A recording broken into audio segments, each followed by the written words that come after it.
말씀을 듣는 분들은 성경 말씀을 자신의 눈으로 반드시 확인을 해 주시기 바랍니다. 이 말씀을 전하는 사람은 저희지만 선포되는 말씀 자체는 하나님의 말씀입니다. 그리고 들으실 때 하나 부탁을 드릴 것은 오늘 선포되는 2번에 걸친 말씀의 선포는 내가 하나님하고 1대1로 지금 얘기한다. 그 생각으로 들으셔야 됩니다. 이해하시겠습니까? 반드시 그 생각으로 들으셔야 됩니다. 기도하시고 시작하시겠습니다. 하나님의 은혜를 찬양합니다. 오늘 저희는 하나님께서 선포하시는 당신의 복된 소리, 하나님께서 인간에게 베푸셨던 당신의 사랑, 그 진정한 의미의 속으로 들어가고자 합니다. 저희 마음을 하나님 앞으로 이끄시고 세상적인 일, 자기의 인생 계획, 이러한 잡다한 생각을 일소하셔서 온전한 마음으로 하나님의 말씀에 귀 기울이는 시간 되게 인도하여 주옵소서. 예수님 이름 받들어 기도 올립니다. 아멘. 구약성경 신명기 30장 갑니다. 구약 페이지로 311페이지입니다.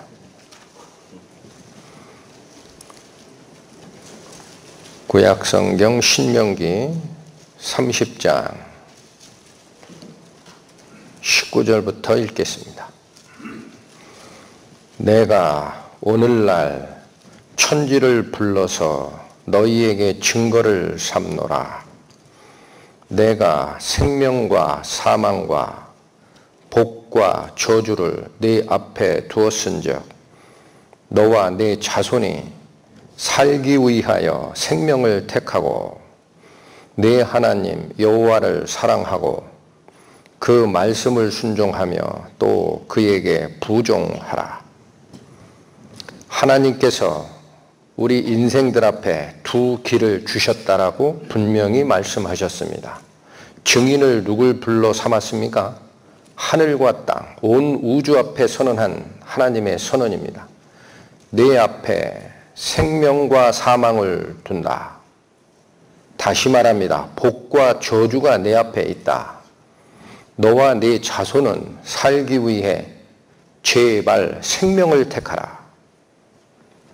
길을 얘기하십니다. 내 하나님 여호와를 사랑하고 그 말씀을 순종하며 그에게 부종하는 길이 생명을 택하는 길이니라. 이 말씀의 선포 앞에 2 가지 마음으로 갈릴 겁니다. 미련한 마음을 품는 사람도 있을 것이고 구원을 얻는 마음을 품는 사람도 있을 겁니다. 길이 2 개인 이유가 그겁니다. 어리석은 자가 어떤 마음을 품는지 살피겠습니다. 시편 53편 구약 839페이지입니다.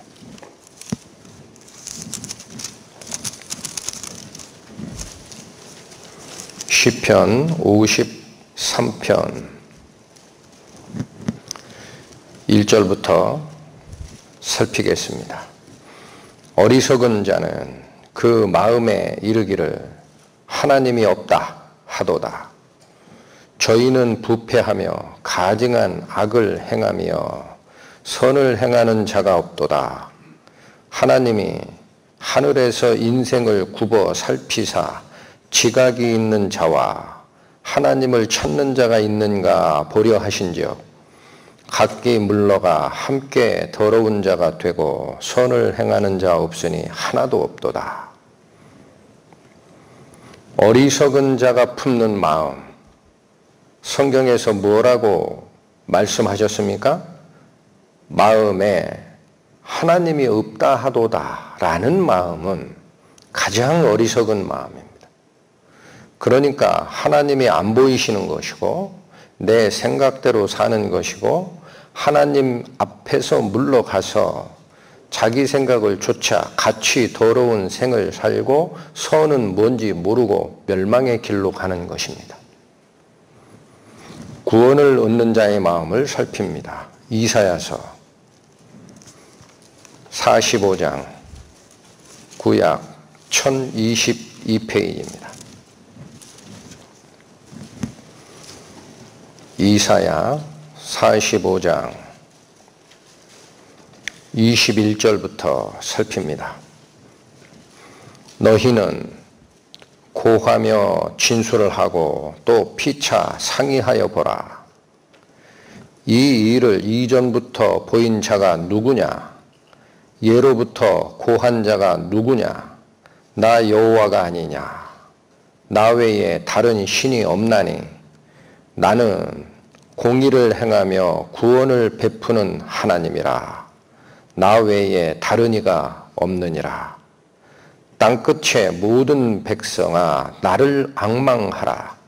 그리하면 구원을 얻으리라. 나는 하나님이라. 다른 이가 없음이니라. 구원의 하나님 여호와 하나님을 선포하시면서 나는 공의를 행하며 구원을 베푸는 하나님이라. 여러분, 구원은 값싸게 내가 취한다고 얻는 게 아닙니다. 하나님의 공의가 충족된 연후에라야 나의 구원이 성립됩니다. 반드시 기억하십시오. 공짜 아닙니다. 하나님의 공의를 충족하지 못한 복음은 가짜 복음입니다.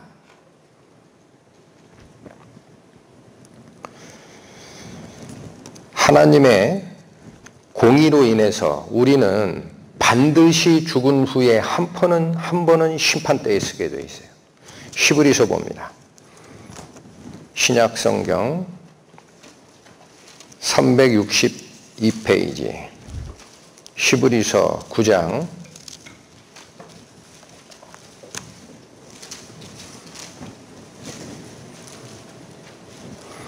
27절 말씀. 한 번 죽는 것은 사람에게 정하신 것이요 그 후에는 심판이 있으리니 하나님께서 정하신 겁니다. 사람은 딱 한 번 죽습니다. 어떤 종교에서는 윤회를 얘기를 합니다. 틀렸습니다. 거짓 사상에 이끌려가지 마시기 바랍니다. 윤회 없습니다.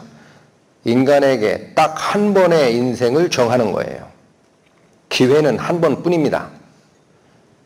죽음 후에는 너에게 주어진 기회에서 내가 생명을 택했느냐 사망의 길을 갔느냐를 가지고 하나님은 우리 인생을 심판하시게 되어 있습니다.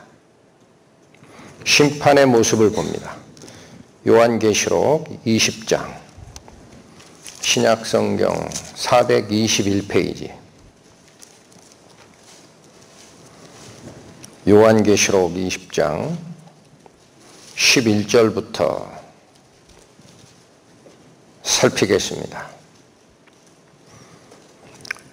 또 내가 크고 흰 보좌와 그 위에 앉으신 자를 보니 땅과 하늘이 그 앞에서 피하여 간데 없더라.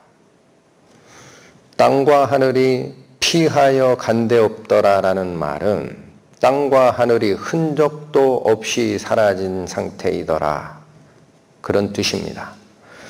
그러니까 11절부터 나오는 이 크고 흰 보좌에 앉으신 이가 심판장으로 앉으시는 하나님 그분을 얘기하는데 언제 이루어지는 심판이라는 뜻입니까?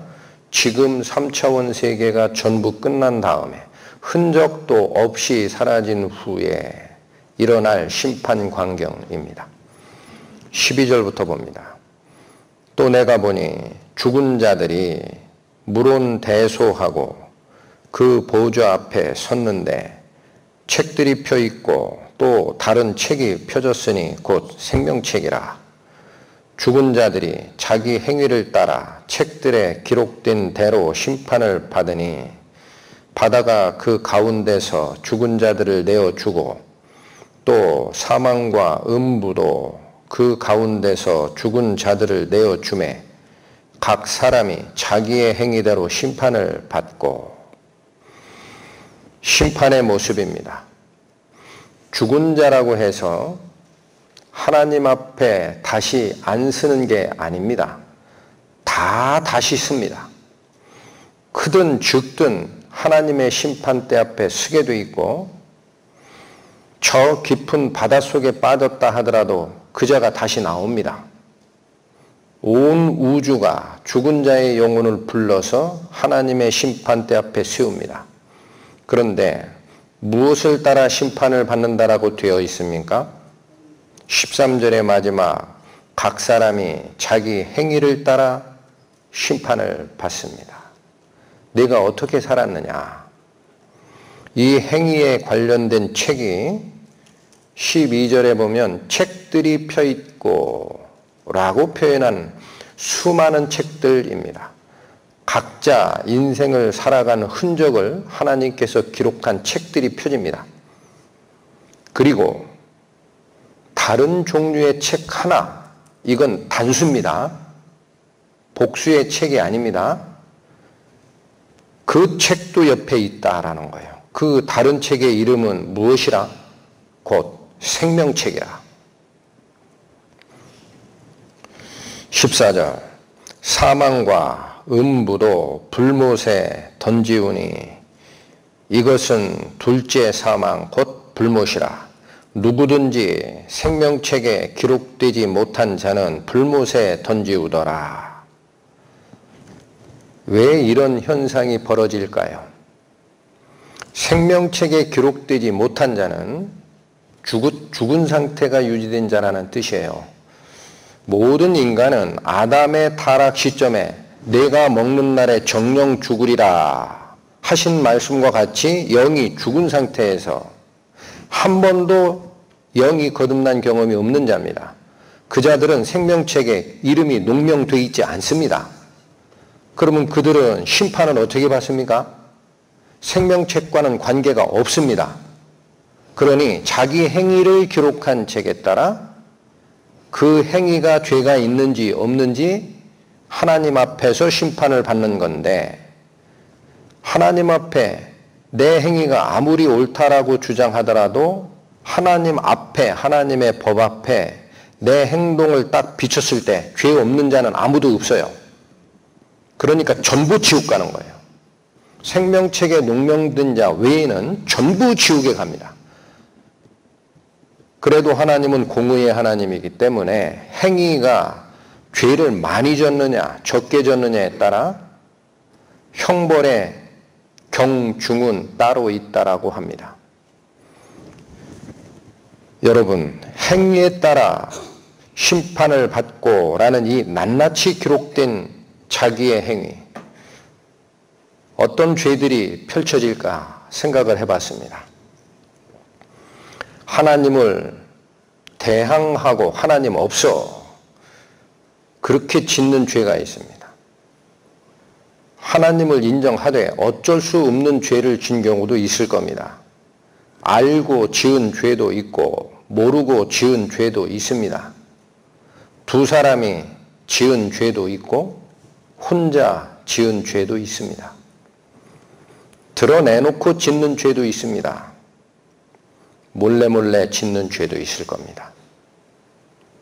행위로 지은 죄도 나올 것이고 마음으로 지은 죄까지 다 기록되어 있을 겁니다. 손으로 지었던, 눈으로 지었던, 발로 지었던 전부 기록되어 있습니다. 그래서 책들이라고 합니다. 어떻게 그 많은 죄악을 낱낱이 기록하겠느냐. 하나님께서 한 100명쯤, 100억 명쯤 살다 죽었다고 가정하면 로마서로 갑니다. 신약성경 258페이지 로마서 14장 11절 말씀.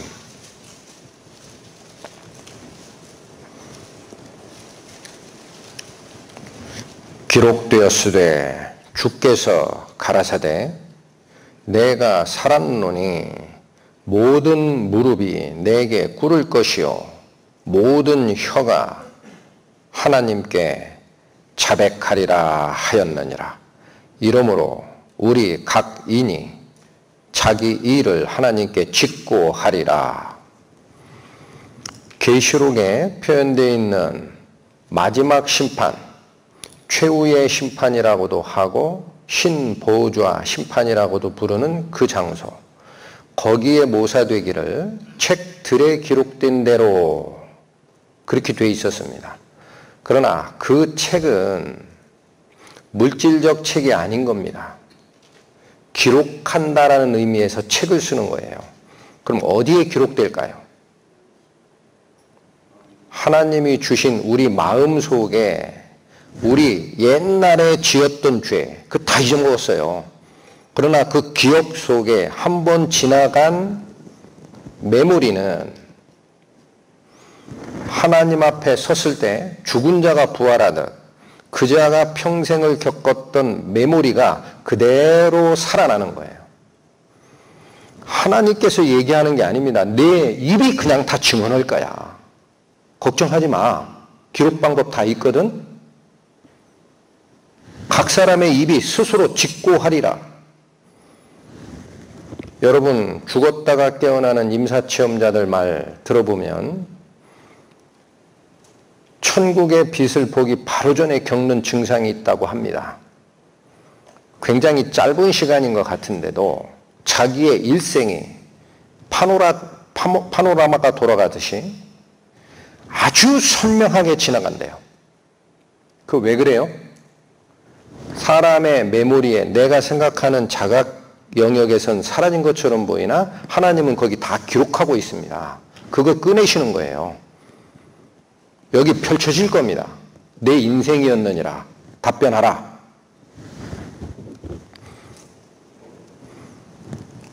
시편 50편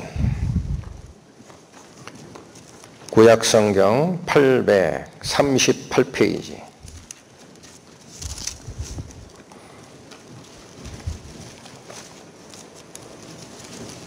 시편 50편 21절부터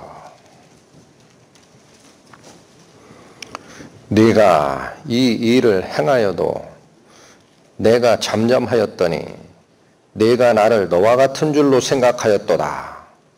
그러나 내가 너를 책망하여 네 죄를 네 목전의 차례로 베풀리라 하시는도다. 우리 눈앞에 펼쳐집니다. 하나님을 잊어버린 너희여, 이제 이것을 생각하라. 그렇지 않으면 내가 너희를 찢으리니 건질 자가 없으리라. 하나님의 능력을 내가 생각하는 제한 범위 내에서 판단하고 재단하고 버려버리지 마시기 바랍니다.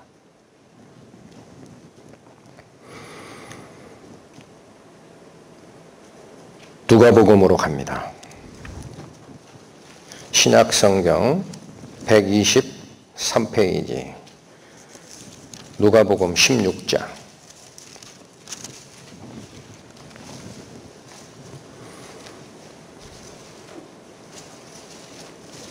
19절부터 살피겠습니다. 한 부자가 있어 자색옷과 고운 베옷을 입고 날마다 호화로이 연락하는데 이 부자가 어떻게 인생을 살아가고 있습니까? 이자는 가진 돈이 많습니다. 그래서 이자는 이제는 일하지 않아요. 하는 일이라고는 날마다 잔치 베풀고 먹고 마시는 일이에요. 연락하는데, 연애를 베풀어 즐기는데 그런 뜻이에요. 20절 나사로라 이름한 한 거지가 헌대를 핥으며 그 부자의 대문에 누워 부자의 상에서 떨어지는 것으로 배불리려 하매 심지어 개들이 와서 그 헌대를 핥더라. 여기 인생이 완전 반대쪽에 있는 자, 거지 나사로가 등장을 합니다. 이 자는 돈이 없습니다. 뿐만 아닙니다. 건강도 바닥입니다. 어디서 알 수 있습니까? 부자의 대문에 누워있다 하죠. 앉아있거나 서있거나 그렇지 않습니다. 이 자는 건강에 문제가 있어서 스스로 일할 수 없어요.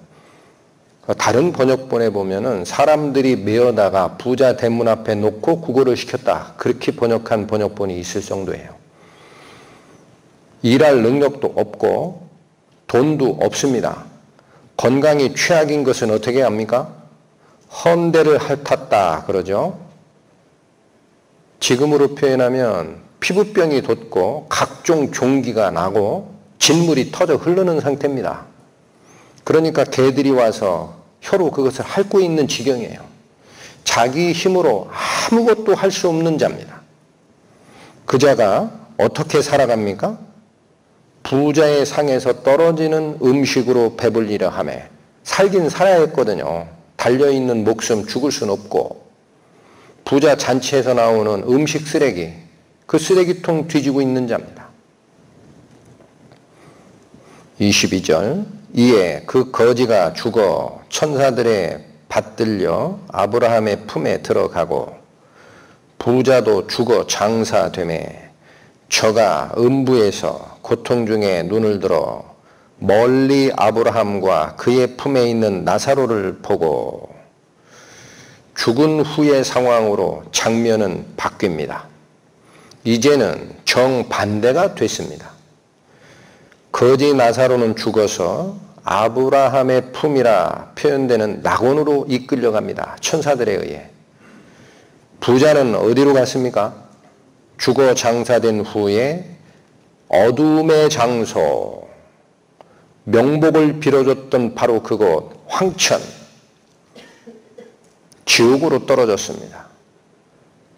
그런데 이 부자가 음부에서는 고통을 받고 있었어요. 그래서 눈을 들어 낙원에 있는, 즉 아브라함과 그의 품에 있는 나사로를 바라봅니다. 24절 불러 가로되 아버지 아브라함이여 나를 긍휼히 여기사 나사로를 보내어 그 손가락 끝에 물을 찍어 내 혀를 서늘하게 하소서. 내가 이 불꽃 가운데 고민하나이다. 낙원에 아브라함의 품에 있는 나사로를 본 겁니다. 그러니까 저 거지가 내 집에서 음식 쓰레기로 연명했으니 내가 직접 갖다 준 것은 없을지라도 나를 생각해 줄 게 있겠지. 그래서 부탁을 하나 합니다. 그 거지 나사로 손가락 끝에 물 한 방울만 찍어달라. 나한테 떨어뜨려 달라. 그 내 혀가 불꽃 중에 겪는 고통에서 조금이라도 시원해지는 경우가 있지 않겠냐라는 아주 작은 부탁을 합니다. 여기 불꽃 가운데 고민하나이다 라는 표현이 있습니다. 고민이라는 것은 고통하고 번민하다라는 한자입니다. 불꽃 가운데 있으면 고통밖에 없어요. 번민은 왜 나옵니까? 땅을 치고 후회하는 거예요. 내가 어찌하다가 하나님의 경고 말씀을 무시하고 세상이 주는 돈의 향락과 즐거움에 빠져 살았는고, 고통과 후회와 번민밖에 없는 생을 사는 겁니다. 여기 이 사례에서는 부자가 왜 지옥으로 떨어지고 거지가 왜 낙원으로 갔는지 이유가 안 나옵니다. 마태복음으로 갑니다. 25장 신약 44페이지입니다. 마태복음 25장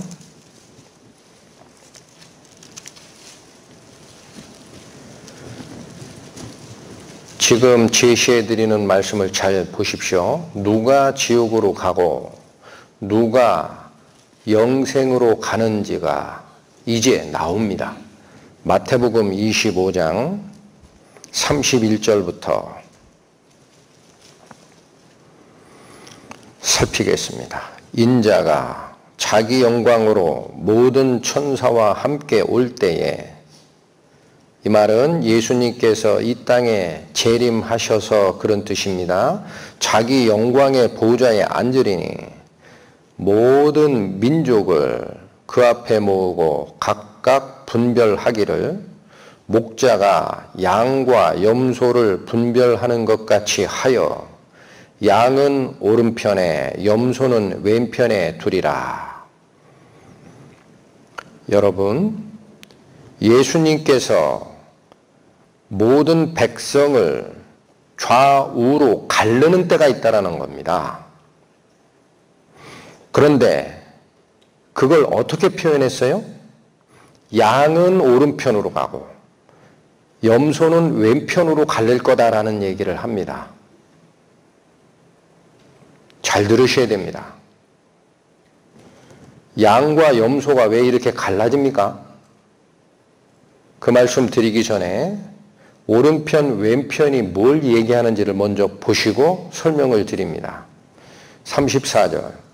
그때에 임금이 그 오른편에 있는 자들에게 이르시되 내 아버지께 복받을 자들이여 나와 창세로부터 너희를 위하여 예비된 나라를 상속하라.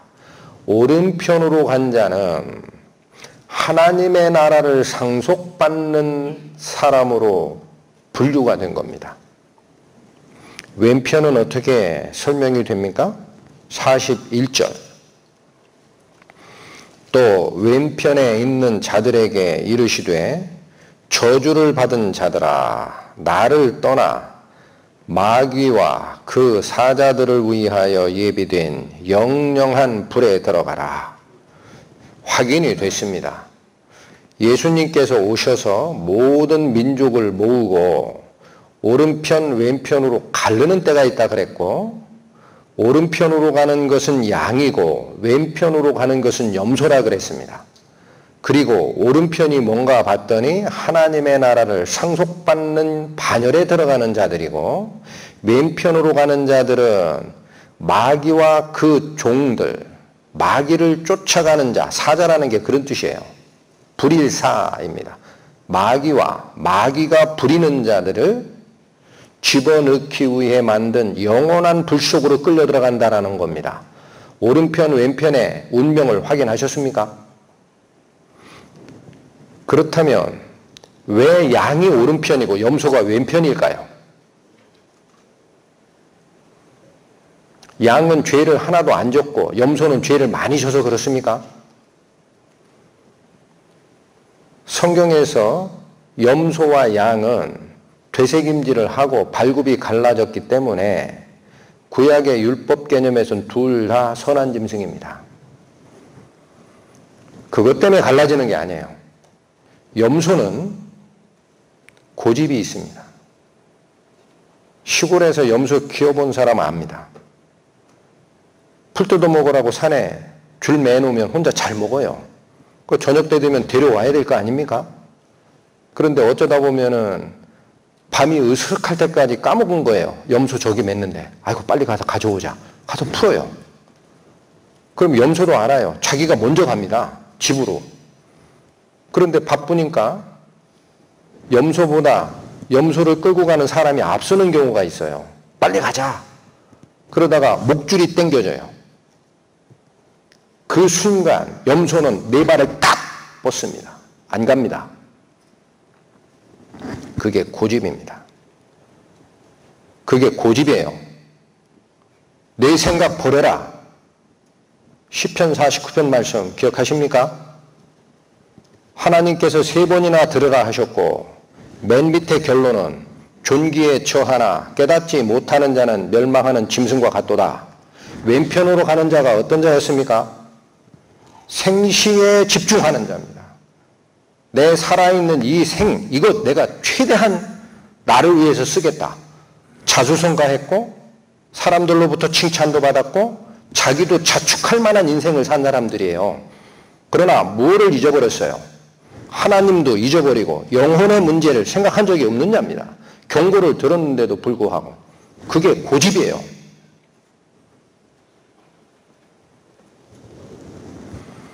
고집이 있는데 왜 지옥에 갑니까?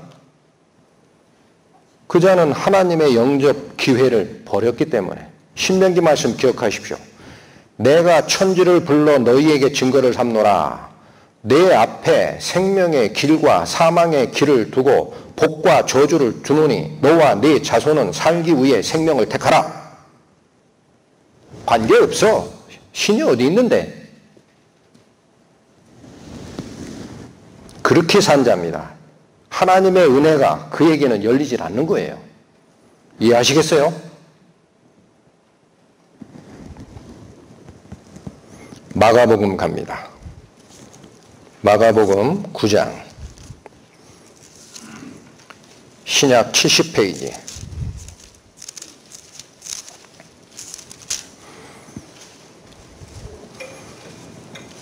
47절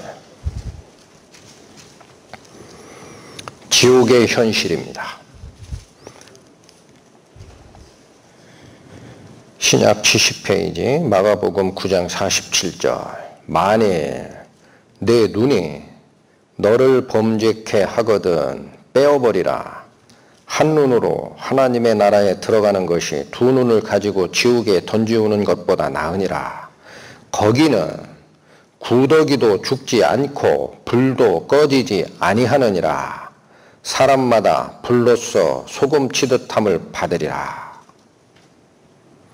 지옥의 현실입니다. 어떤 곳이라고 합니까? 48절 거기는 구더기도 죽지 않고 불도 꺼지지 않는 곳이에요. 구더기 왜 이런 표현을 썼습니까? 지금 밟으면 그대로 죽잖아요. 그런 미생물은. 그런데 그곳은 다시는 죽음이 없습니다. 영원히 삽니다. 어디서 영원히 사는 거예요? 불 속에서. 죽음 후에 우리 인간의 운명은 둘 중 하나입니다. 영원히 불 속에 사느냐, 영원히 하나님과 사느냐.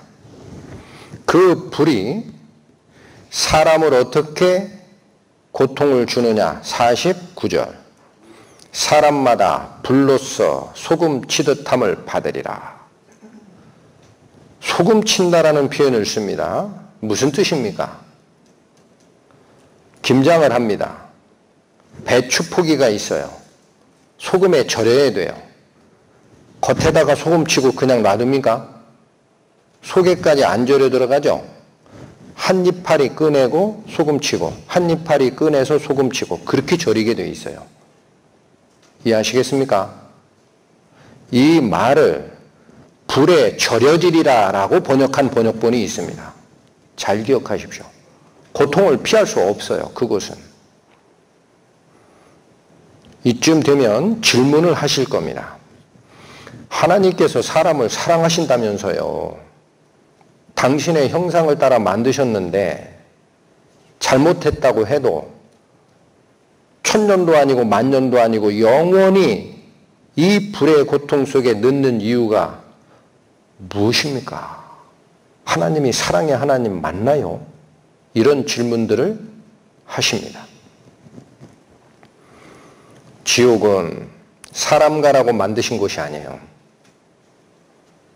사람 가라고 만든 데가 아니에요. 누구 보내려고 만든 겁니까? 다시 갑니다. 마태복음 25장.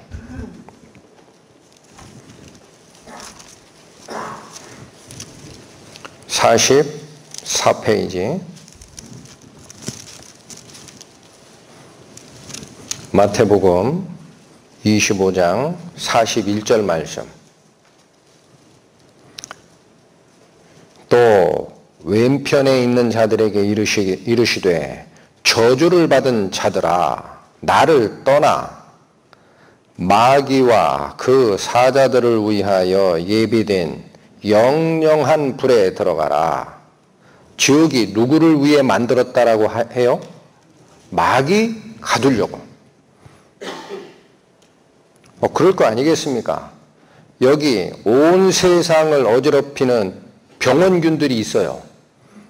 그러면 이 병원균이 더 이상은 이 세상을 어지럽히지 않게 하기 위해서 우리가 어떻게 합니까? 병원균에 감염되어 있는 그 개체, 돼지가 됐든 닭이 됐든 다 모아서 구덩이에 놓고 매몰하거나 불질러서 싹 소고합니다. 하나님의 방식입니다. 그들은 그냥 놔두면 안 됩니다. 악령들은 하나님의 세계에서는 다시는 준동하지 못하게 하는 거예요. 그러니까 그들을 잡아 가둘 곳이 바로 뭐예요? 그게 지옥이에요. 사람 가라고 만든 데가 아닙니다. 그런데 왜 따라갑니까?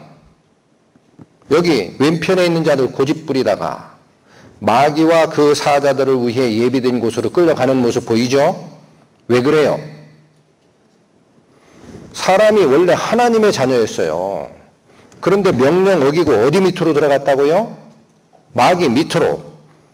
그러니 네가 죄를 짓느냐? 그럼 내 아비가 죄를 짓듯이 너는 마귀의 자식이다. 기억하라 그랬어요. 그거 무시하다 보니까 죽은 후에 깜짝 놀라는 겁니다. 아, 내가 마귀 새끼였구나. 마귀가 보내는데 내 발이 연결되어 있어요. 수갑이 같이 채워져 있어요. 그 졸졸졸 끌려가는 거예요, 지금. 사람 보고 가라고 만든 곳이 지옥이 아닙니다. 하나님은 그걸 위해서, 인간을 위해서 지옥을 만든 분이 아니에요. 이해하시겠습니까? 그래서 내 앞에 생명과 사망의 길을 둔다고 한 겁니다. 너희는 살기 위해 생명을 택하라. 가서 이 백성들에게 전하라. 그게 복음이에요. 죽기 전에. 하나님의 마음을 살피겠습니다. 디모데전서 2장 338페이지.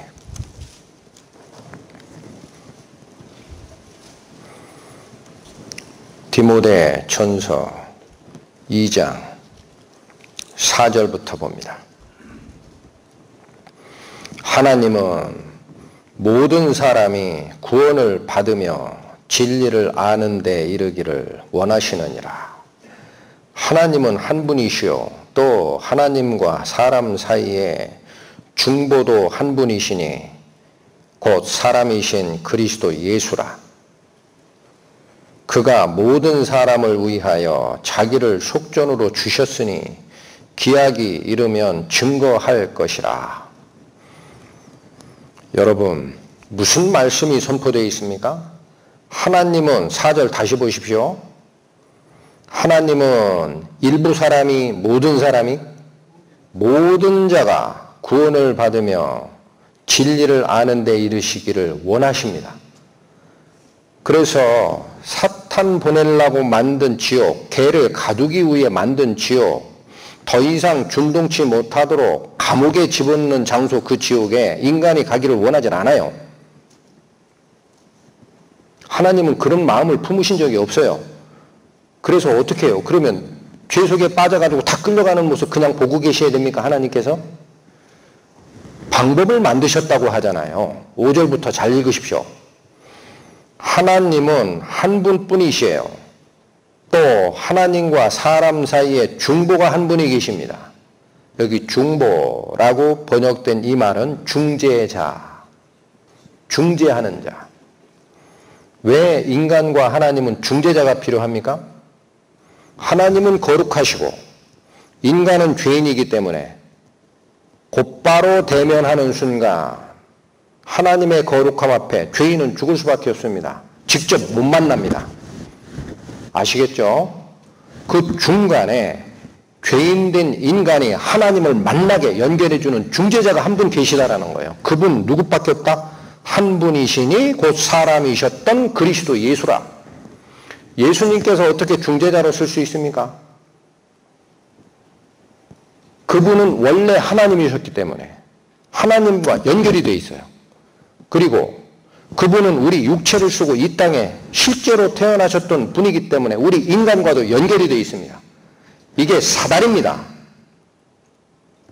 그분의 인성은 우리 인간이 살고 있는 지상에 발을 디디고 있고 그분의 신성은 하늘에 닿아 있어요. 그분을 통하여만 하늘로 올라가는 거예요. 다른 길은 없어요.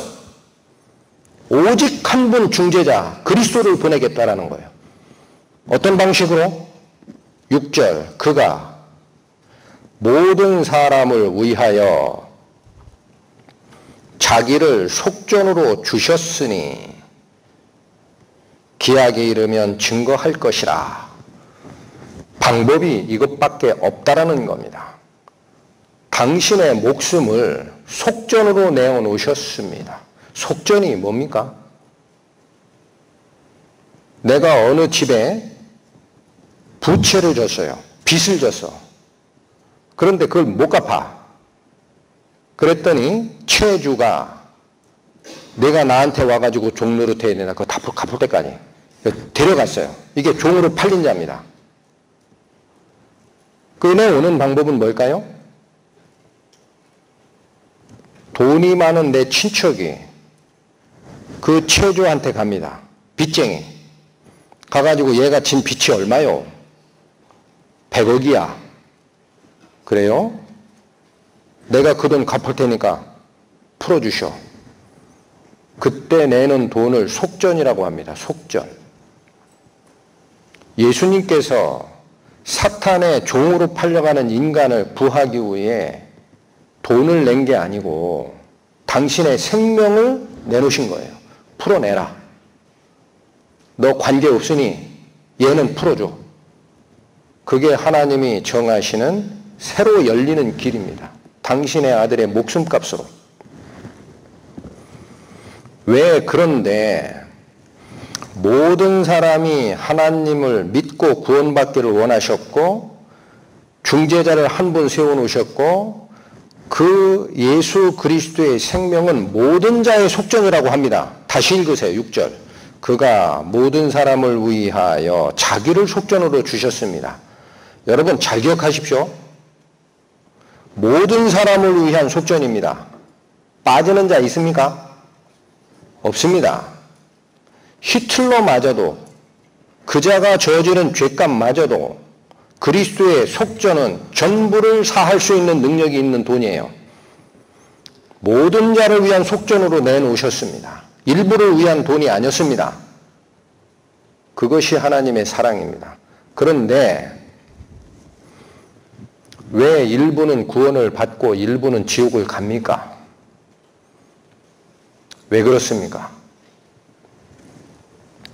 마태복음 갑니다. 41페이지. 마태복음 5장.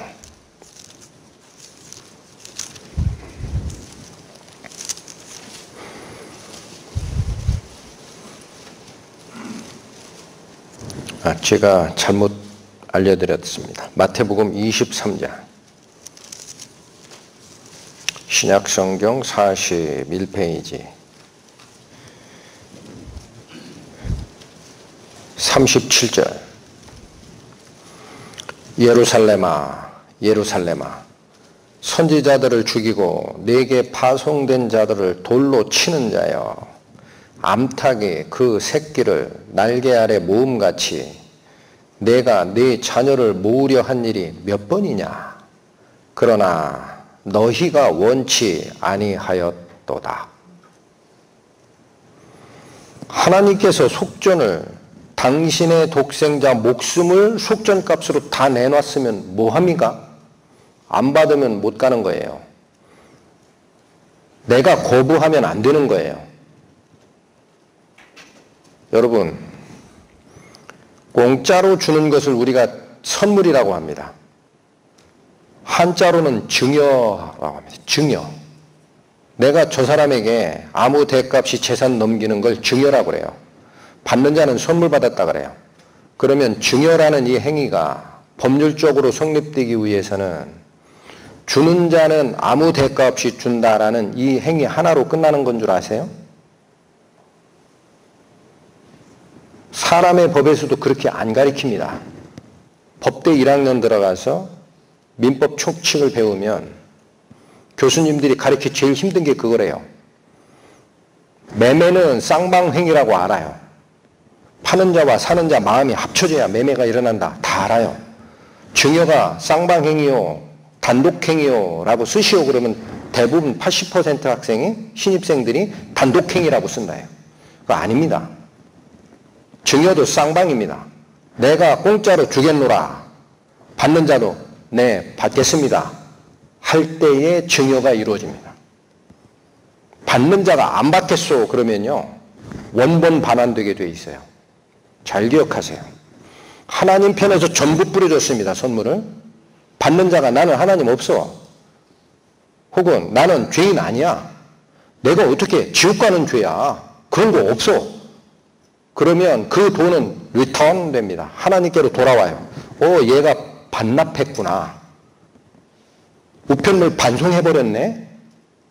그 자는 자기 인생의 최종 운명을 자기가 결정하는 거예요. 하나님 편 안 들겠다라는 거예요. 내가 그냥 결정할게. 책임질게. 하나님 필요 없어. 가. 그러니까 그 자들은 뭘로 심판받는 거예요? 자기의 행적대로, 행위대로. 생명책을 거부한 거예요. 필요 없다면서. 살았을 때 그랬지. 그랬잖아. 네가 책임져. 너랑 나랑은 관계없다. 마가복음으로 갑니다. 마가복음 1장. 신약 53페이지.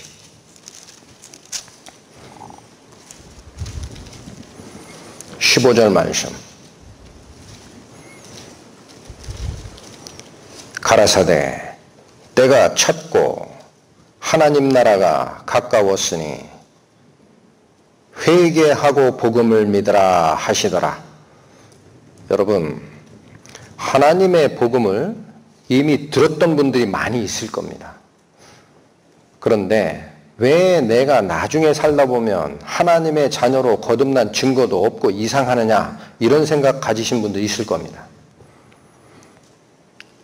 어떻게 해야 되는 거예요? 그대로 따라가십니다.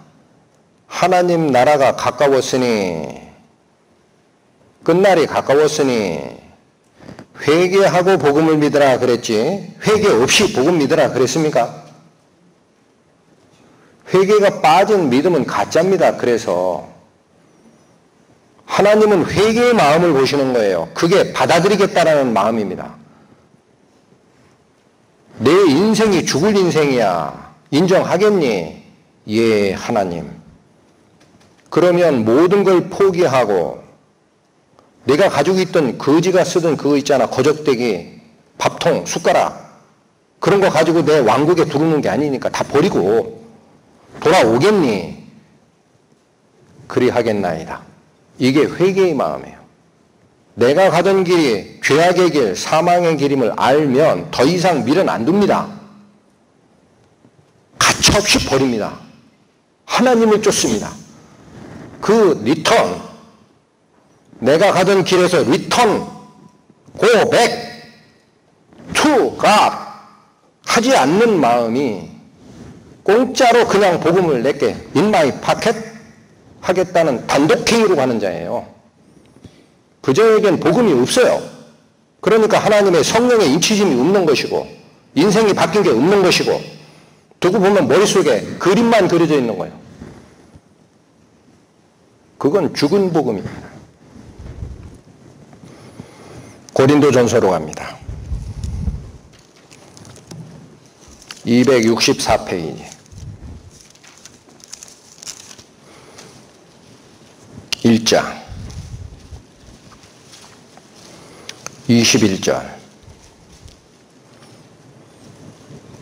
하나님의 지혜에 있어서는 이 세상이 자기 지혜로 하나님을 알지 못하는 거로. 여러분, 잠깐 끊겠습니다. 내가 복음 구절 다 기억한다고요?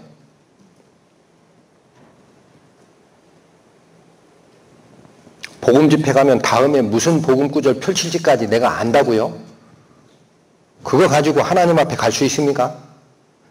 나의 지혜, 나의 지식, 나의 논리 구조, 성경을 암송하는 능력, 내가 서울대 나왔어.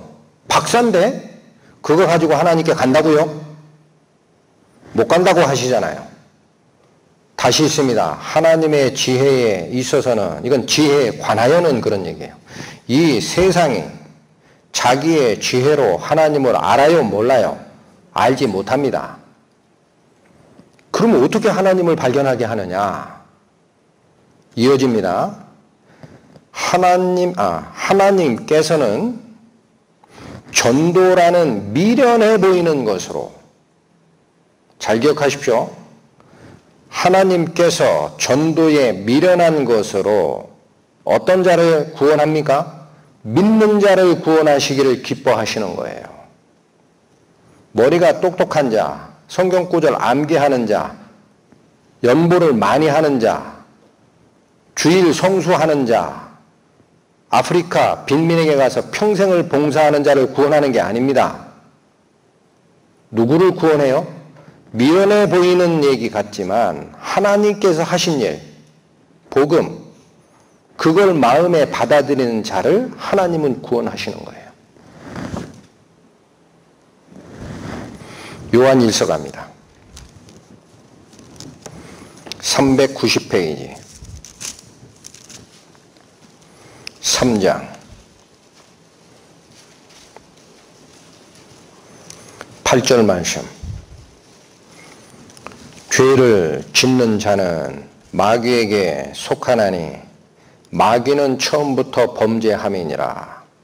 하나님의 아들이 나타나신 것은 마귀의 일을 멸하려 하심이니라. 여기 분명한 선언이 있습니다. 지금 다시 검증하십시오. 내가 죄를 짓는 현상이 있었느냐? 여러분, 있었습니까? 없었습니까?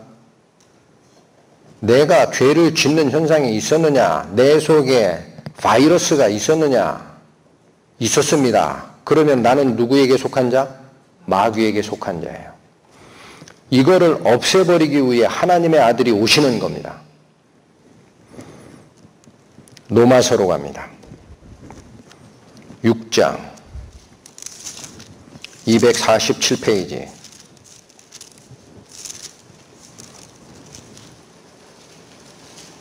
로마서 6장 23절.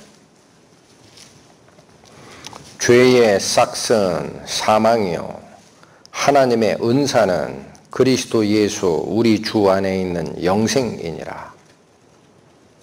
내가 죄를 짓는 현상이 있었습니까? 그러면 그 죄의 싹, 죄 때문에 내야 하는 벌금, 죄 때문에 내가 반드시 지불해야 하는 값은 죽음밖에 없습니다. 이게 죄의 싹은 사망이라는 뜻입니다. 반대의 말씀이 주어집니다. 하나님의 은사는 이 은혜예요. 은혜. 거저주는 것. 하나님이 우리를 불쌍해서 내 노력이나 나의 신앙의 정도를 보고 주는 게 아니라 내 믿음만 보고 주는 것. 그게 은혜입니다. 하나님의 은사는 그리스도 예수 우리 주 안에 있는 영생이니라. 하나님이 주시고 싶은 선물이 뭡니까? 영생입니다. 요즘에 하나님을 쫓아간다는 교회에서 하나님의 은사 받았다 그러고 예언하는 거 자랑하는 사람이 있습니다. 여러분은 무슨 은사 받았어요? 나는 방언의 은사 받았어요.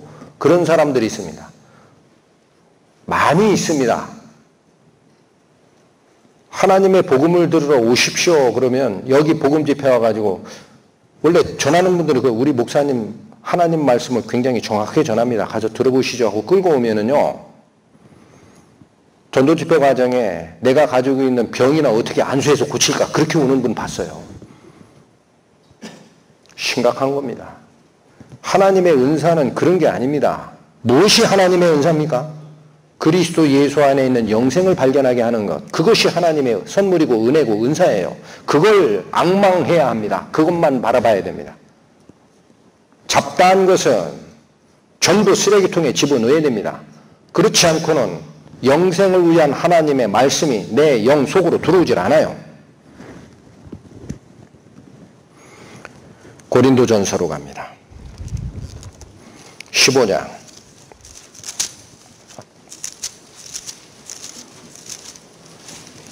신약 282페이지. 고린도전서 15장 22절. 아담 안에서 모든 사람이 죽은 것 같이 그리스도 안에서 모든 사람이 삶을 얻으리라. 여러분, 처음 인간 아담이 하나님을 떠나 마귀의 말을 청종한 후에 마귀에게 종으로 팔려간 자가 됐다고 했습니다. 그래서 너희 아비 마귀가 죄를 지으니 너희도 죄를 짓는구나. 너희가 죄를 짓는 게 있느냐? 그러면 너희는 마귀를 아버지로 모시고 사는 멸망의 자식으로 살고 있음을 알라라는 말씀 여러 번 드렸습니다. 그런데 여기 말씀이 굉장히 중요합니다. 아담 안에 있는 사람이 그래도 다 죽은 거예요.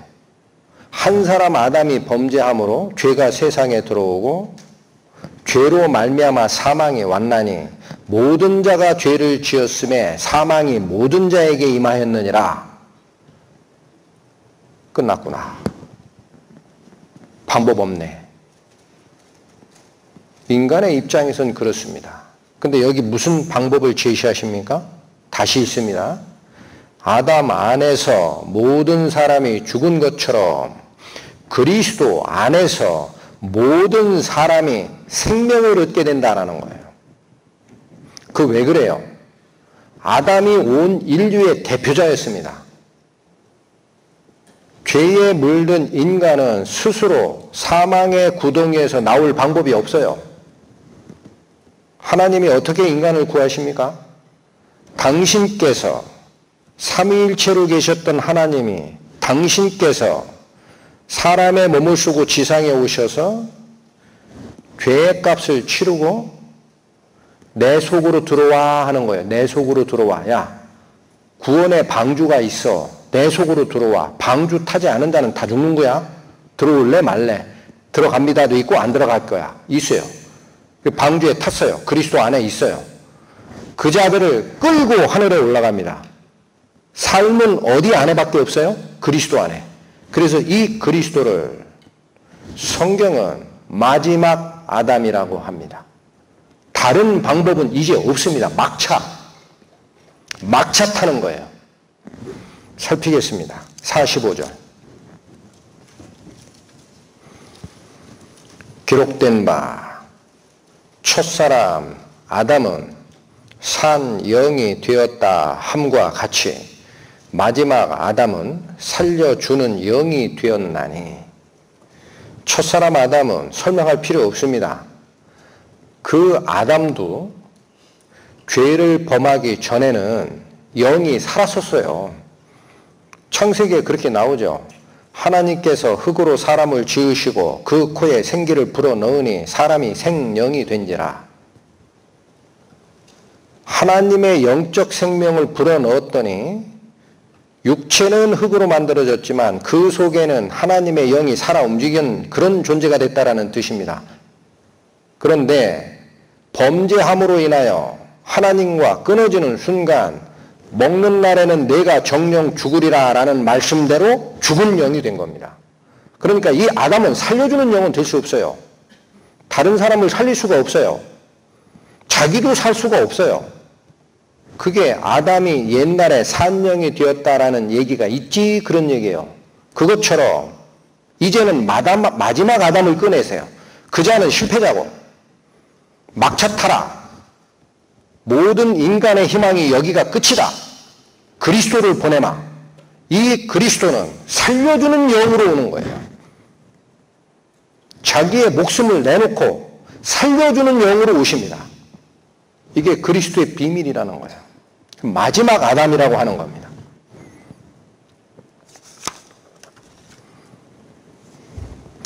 성경에서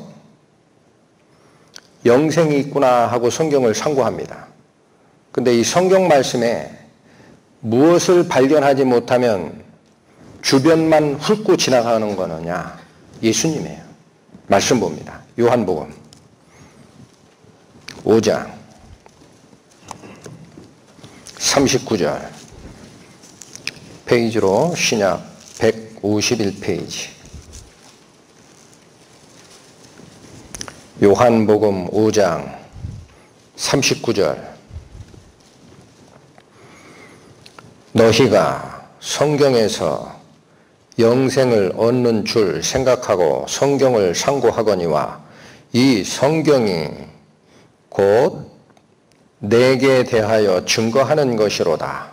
예수님 말씀입니다. 성경이 누구를 증거하는 책이라고요? 예수님. 그게 무슨 말이지? 요한복음 20장 갑니다.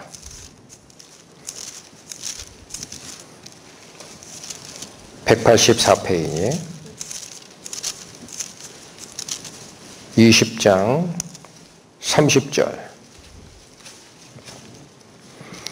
예수께서 제자들 앞에서 이 책에 기록되지 아니한 다른 표적도 많이 행하셨으나 오직 이것을 기록함은 너희로 예수께서 하나님의 아들 그리스도이심을 믿게 하려 함이요 또 너희로 믿고 그 이름을 힘입어 생명을 얻게 하려 함이니라.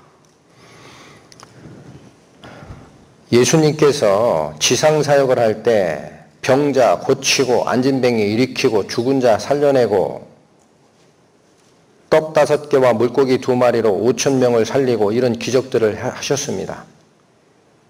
그런데 그 의미를 잊어버린 자들이 많아요. 그러니까 지금 교인들도 우리도 예수님이 했던 것처럼 예언도 하고 병도 고치고 방언도 하고 이런 일을 해야지 하고 곁다리를 쫓아갑니다. 곁다리를 쫓아갑니다. 여기 왜 그런 기적들을 했다라고 되어 있습니까? 31절 오직 이것을 기록하면 너희로 예수께서 하나님의 아들 그리스도이심을 믿게 하는 목적이라는 거예요. 기적을 일으키는 목적이. 또 너희로 믿고 그 이름을 힘입어 뭘 얻게 하려고? 영생. 영생의 말씀은 관계가 없어요. 복음 집회를 가든 수련회를 가든 교회 예배에 참석하든 어떻게 하면 내 사업 잘 될까? 어떻게 하면 나도 방언하지? 누군 예언했다고 하던데? 병 치유받았다고 하던데? 그거 똑같이 하라고 여기 예수님이 기적행했다고 되어 있습니까?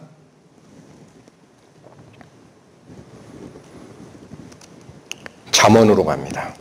잠언 3장 913페이지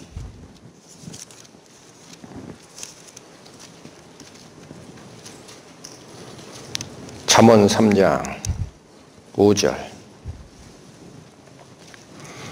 이제부터는 마음을 가다듬고 들으시기 바랍니다. 자, 하나님의 축복, 하나님의 은사, 하나님께서 죄인에게 보내신 중재자, 오직 길인 예수님, 모든 성경이 영생을 얻는 방법이지만 결국 핵심은 예수님을 발견하는 것이다. 어떻게 하면 발견하느냐? 마음 자세가 여기 기록되어 있습니다. 잠언 3장 5절 너는 마음을 다하여 여호와를 의뢰하고 내 명철을 의지하지 말라. 너는 범사에 그를 인정하라. 그리하면 내 길을 지도하시리라. 너는 내 지혜를 다하여 여호와를 의뢰하라. 그렇게 되어 있습니까? 너는 지식을 동원하여 논리 구조를 찾으라. 그렇게 되어 있습니까? 하나님이 요구하신 것은 우리의 지혜나 지식이나 학문이 아닙니다. 우리의 노력도 아니고 우리가 종교생활을 얼마나 열심히 했느냐도 아닙니다. 그거 묻지 않습니다. 마음을 다하라라는 거예요. 내 마음을 다하여 너를 믿지 말고 하나님만 믿으라. 의지하라라는 단어와 믿으라라는 단어가 같은 단어입니다. 의지하라라는 거예요. 내 생각 자꾸 쫓아가려고 하지 말고 내 지식체계로 하나님을 이해했다. 그렇게 단정도 하지 말고 마음을 다 열고 하나님만 의지하라라는 거예요. 하나님, 제가 하나님을 의지합니다. 저를 구하소서. 그런 마음이 있으면 6절 너는 범사의 그를 인정하면 특히나 구원받는 일에 하나님을 인정하면 하나님께서 나를 구하실 수 있음을 인정하면 그런 얘기입니다.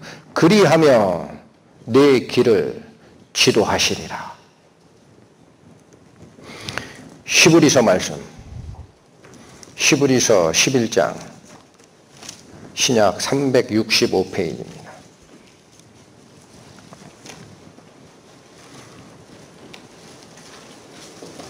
히브리서 11장 6절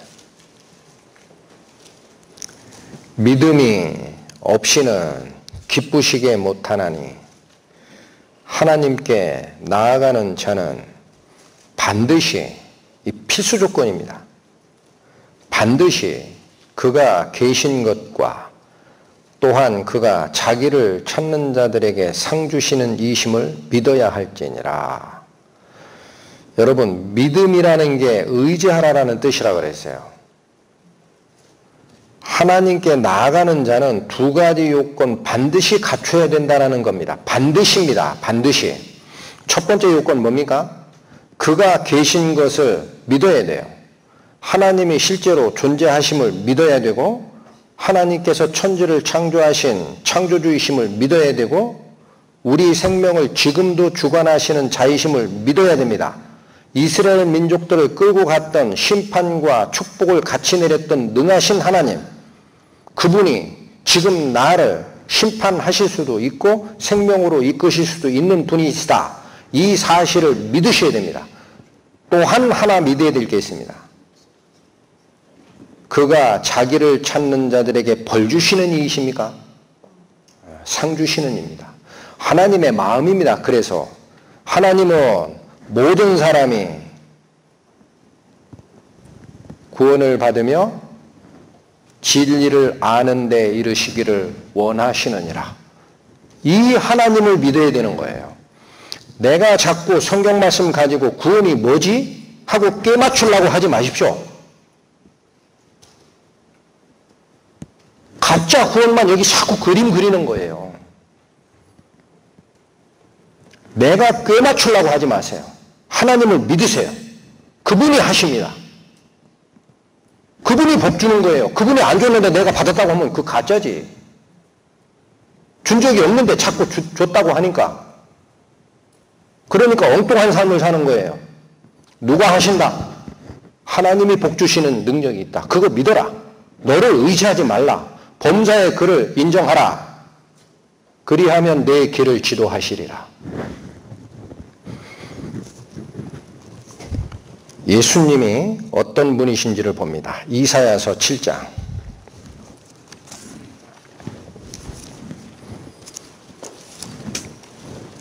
구약 974페이지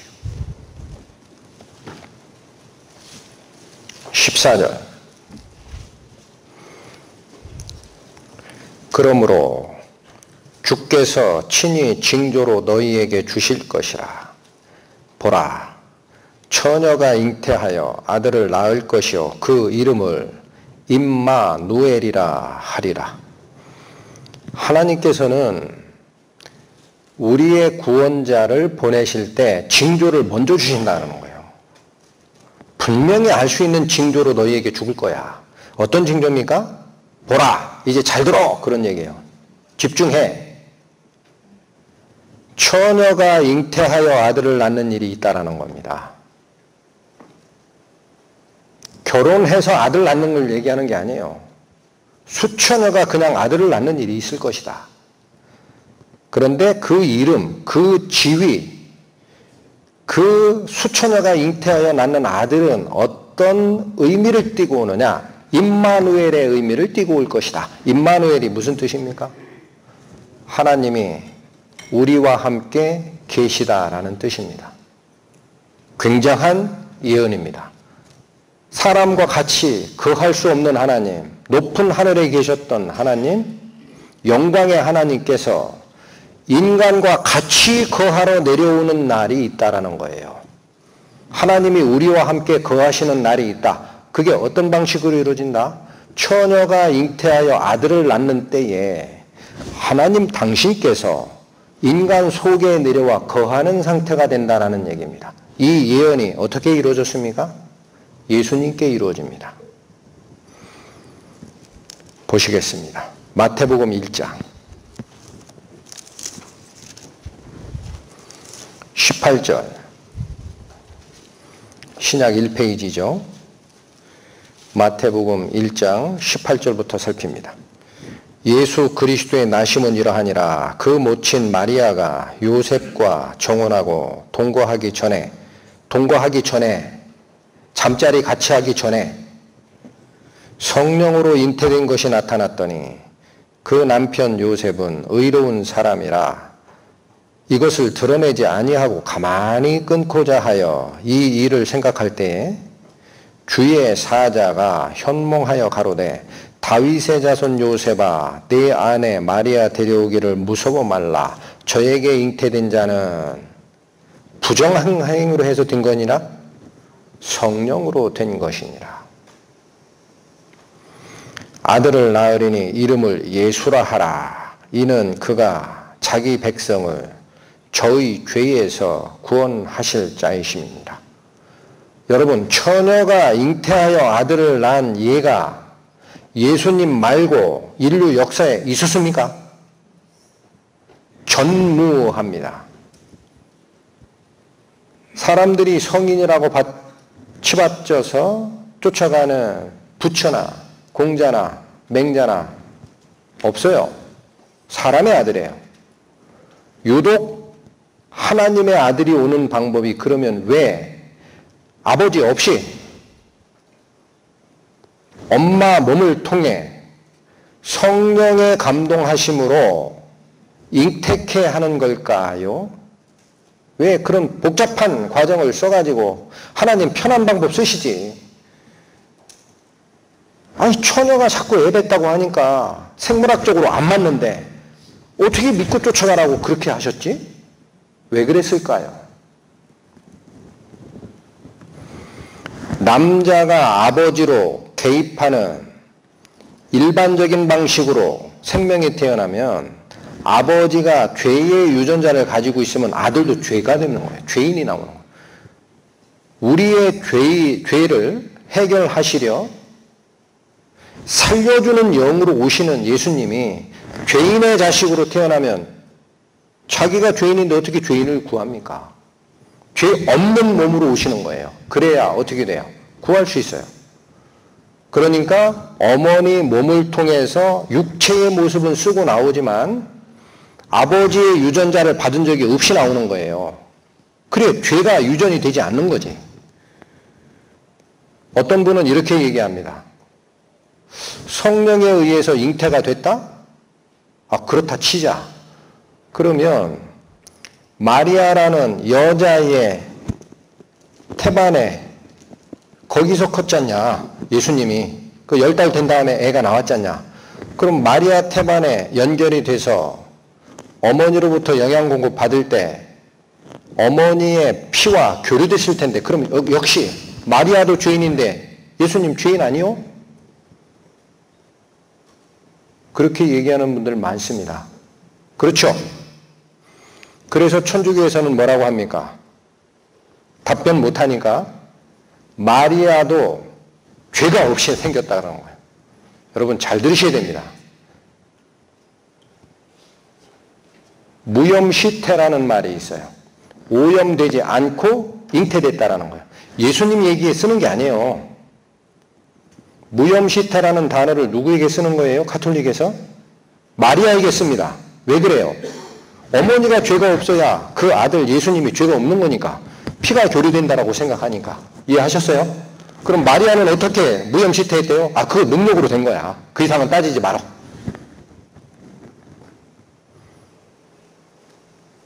생물학적으로 어머니 태반에 연결이 됩니다. 태아가. 그러나 어머니의 피와 교류되는 적이 없습니다. 이게 생명의 신비입니다. 어머니 피가 가져온 영양분을 태반이 필터링 장치를 하는 거예요. 그 아주 미세한 부분을 적혈구가 통과를 못해요. 영양분만 딱 넘겨줍니다. 그러면 태아 쪽 피가 이걸 받아서 가지고 가는 겁니다. 그러니 피가 교류되지 않는 거예요. 이게 태반의 신비입니다. 또 하나 질문하시더라고요. 그러면 처음에 성령으로 잉태된 처음의 세포가 어떻게 피를 만드냐 그래요. 첫 세포는 피가 없죠. 질문할까요? 난태생이 있습니다. 난생. 알 낳는 동물들. 달걀.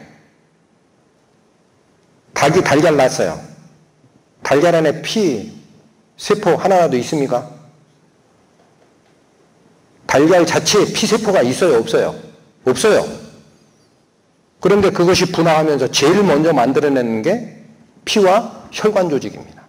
그 유전자가 만드는 거예요. 이해하셨습니까? 어머니 마리아가 무염시태된 게 아닙니다. 그건 죄인입니다. 그러나 아버지의 정자를 통하지 않고 성령에 의하여 잉태된 상태에서는 어머니의 태반만 이용하는 거예요. 이해하시겠습니까? 그래서 죄 없는 예수님이 나오는 겁니다. 죄 없는 사람은 예수 그리스도 한 분밖에 없습니다. 마리아는 죄인입니다. 반드시 기억하십시오.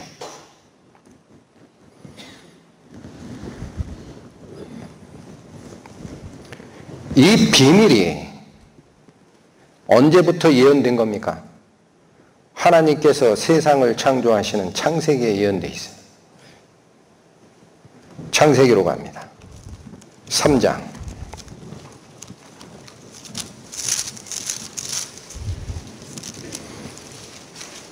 14절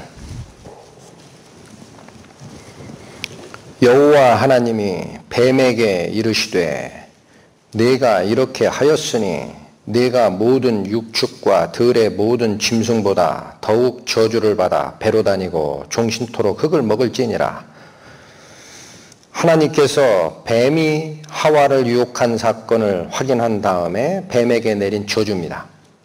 이어집니다. 15절 내가 너로 여자와 원수가 되게 하고 너의 후손도 여자의 후손과 원수가 되게 하리니 여자의 후손은 내 머리를 상하게 할 것이요 너는 그의 발꿈치를 상하게 할 것이니라. 어떤 예언이 기록되어 있습니까? 여자의 후손이 누구 머리를? 내 머리를 상하게 할 것이라. 여기 내가 누구예요? 뱀이죠. 계시록에 가보세요. 옛 뱀 곧 마귀라고 합니다. 여자의 후손이 앞으로 올 건데 그 여자의 후손이 왜 온다고요? 마귀의 머리를 상하게 한다는 얘기예요. 이건 죽인다는 얘기예요. 마귀를 멸한다. 아까 로마서에 뭐라고 나왔어요? 하나님이 아들이 오신 것은 마귀의 일을 멸하러 하심이라. 하나님의 아들이 그래서 어떻게 와야 돼요? 여자의 후손으로 오게 돼 있어요. 남자의 후손이 아닙니다. 그게 모든 것을 아시고 이끌어 가시는 하나님이 예언하는 거예요.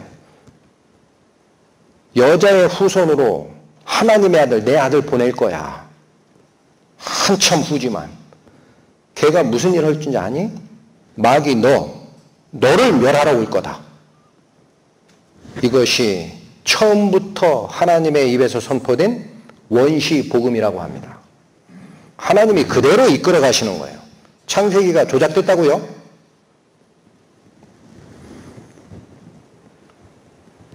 마음의 유혹에 따라 마음대로 입을 열면 큰일 납니다. 세상 사람들이 무슨 얘기를 하든.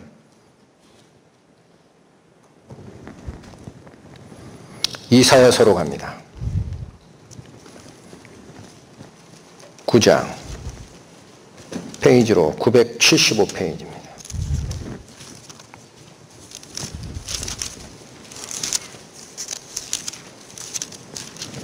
이사야서 9장 6절. 이는 한 아기가 우리에게 낳고 한 아들을 우리에게 주신 바 되었는데 그 어깨에는 정사를 메었고, 이 정사는 정권입니다. 정권, 권력. 그 이름은 기묘자라, 모사라, 전능하신 하나님이라, 영존하시는 아버지라, 평강의 왕이라 할 것임이니라. 무슨 예언입니까? 한 아기가 우리 중에, 인간 세상 중에 한 아기가 나게 되는데 그 아들의 어깨에는 뭐를 메고 와요? 통치권을 가지고 옵니다. 이 세상의 임금이세요. 첫 번째 오실 때는 우리 죄 때문에 고난받는 어린 양으로 오지만 예수께서 재림하실 때는 세상의 심판자, 통치자로 오십니다. 정권을 맺다라는 거예요. 그리고 그 이름은 기묘자라, 이건 놀라우신 분이라는 뜻입니다. 모사라는 것은 뭐예요? 계획자, 실행자, 그런 뜻입니다. 또 전능하신 하나님이래요. 이거 어디에 사용되는 용어입니까? 구약의 성부 하나님께 사용되는 용어입니다. 아브라함에게 뭐라고 나타나셨어요? 아브라함아, 두려워 말라. 그러시고 나는 전능한 하나님이라. 내 앞에 온전하라. 왜 그런데 아기로 태어나는 예수님 이름에 호칭이 전능한 하나님이라고 그래요? 또 보십니다. 영존하시는 아버지라. 아버지? 이건 성부 하나님 가리킬 때 쓰는 표현입니다. 아기로 태어나는 하나님까지 이해하겠어요. 근데 그분이 누구랑 같다라는 거죠? 성부 하나님, 영존하시는 아버지, 영원히 살아계신 아버지 이름이다라는 거예요. 평강의 왕이라 할 것임이라. 사람이 이해할 수 없는 가장 중요한 원리라고 합니다. 하나님이 분명히 한 분이십니다. 그런데 그분이 인격으로 활동하실 때는 세 가지 지위로 합니다. 삼위, 그러나 본질은 하나. 이걸 삼위일체라고 해요. 하나님께서 육신 모습을 쓰고 우리 인간 세상에 오시지만 그분의 지위는 모든 통치권을 메고 오시는 분, 신기하신 분, 계획자이신 분, 전능하신 하나님이시고 영원히 사시는 아버지의 이름을 가지고 오는 분. 이해가 되십니까? 하나님 당신이 오시는 거예요. 여기 보세요. 하나님께서 당신의 형상을 따라 사람을 만들었는데, 경고했는데 사람의 약점을 이용해서 사탄이 꿰가지고 자기 편을 만들었습니다. 벌을 줘야 됩니다. 공의로우시니까. 구할 방법이 없어요. 인간이 사탄을 이길 수는 없거든. 하나님이 어떤 방법 쓰세요? 당신이 인간의 몹을 쓰시고 오시는 거예요. 내가 간다. 내가 올라올 수 없다 이제는. 그래서 에덴에서 쫓아내는 거예요. 그룹들과 두루두는 화영검을 두어 생명나무를 지키게 하시니라. 더 이상 너는 생명에서 관계없어. 나가. 그러나 구해야 될 거 아닙니까? 하나님께서 직접 내려오시는 겁니다. 인간은 하늘로 올라가는 방법이 이미 끊어졌어요. 절벽이에요. 길이 있는 줄 착각하지 마세요. 하나님께서 하늘로부터 인간에게 내려오십니다. 그분을 하나님의 아들이라고 하는 거예요.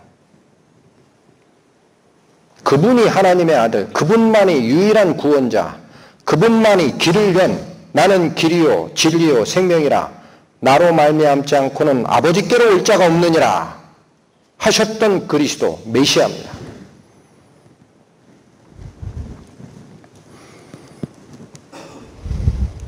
요한복음 갑니다.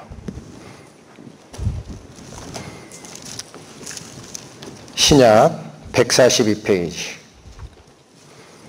요한복음 1장 1절. 태초에 말씀이 계시니라. 이 말씀이 하나님과 함께 계셨으니 이 말씀은 곧 하나님 말씀이시니라. 맞게 읽었어요? 다시 읽습니다. 태초에 말씀이 계시니라. 이 말씀이 하나님과 함께 계셨으니 이 말씀은 곧 하나님이시니라. 정신줄 놓지 마십시오. 한 글자 한 글자 정성을 다해서 보십시오. 하나님 당신이라는 거예요. 말씀 자체가 하나님이라는 거예요. 이해하셨어요? 14절 갑니다. 말씀이 육신이 되어 우리 가운데 거하심에, 잠깐 끊습니다. 1절에 말씀이 하나님이라고 했어요. 그러니까 그거를 14절의 말씀 대신에 하나님으로 바꿔 읽으세요. 하나님이 육신이 되어 우리 가운데 거하셨다라는 거예요. 아시겠습니까?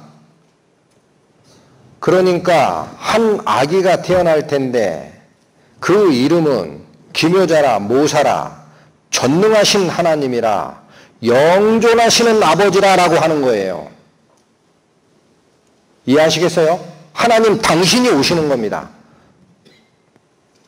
영광은, 하나님의 영광은 하늘에 잠깐 보관하시고 그보다 못한 독생자의 영광으로 옵니다. 그게 위가 다른 거예요. 위치가 달라요.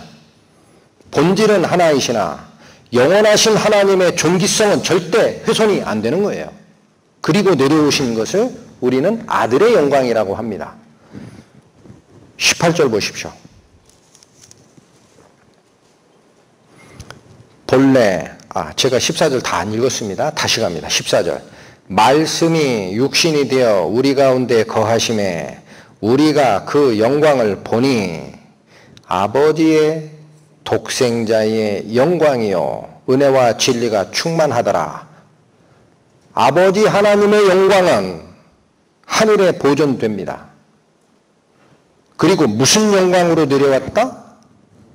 독생자의 영광이라 그래요. 하나님의 독자, 하나님의 외아들의 영광으로 온다.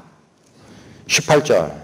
본래 하나님을 본 사람이 없으되, 하나님 본질이죠. 하나님은 가까이 가지 못할 빛에 거하시고 아무도 볼 수 없고 본 자도 없다 그래요. 그 하나님입니다. 18절 다시 보세요. 본래 하나님을 본 사람이 없으되 아버지 품속에 있는 독생하신 하나님이 나타내셨느니라. 그러니까 두 분이 같이 계셨던 거예요. 이게 삼위일체 하나님이라고 합니다. 아버지의 영광은 하늘에 보존을 하고 똑같은 그 하나님이시지만 아들의 이름으로 이 땅에 내려오셔서 내가 하나님이야 라고 드러낸 분. 그렇죠. 도마가 뭐라고 물었어요? 아버지를 보여주셨으면 딱 쫓겨집시다 그래요. 예수님 뭐라 그래요? 나를 본 자는 아버지를 보았거늘 어찌하여 아버지를 보이라 하느냐. 그 이름이 왜 임마누엘입니까? 예수님 이름이 왜 임마누엘이라고 그래요? 하나님이 우리와 함께 거하신다라는 거예요. 그 방식이 예수님이라는 거예요. 그러니까 그분의 위치가 하나님이 이제 인간 세상과 같이 거하는 자가 됐다라는 뜻입니다. 그런데 천사가 현몽하여 이름 주기는 뭐라고 이름 줬어요? 예수라 하라 그랬어요. 예수는 무슨 뜻인데요, 그러면?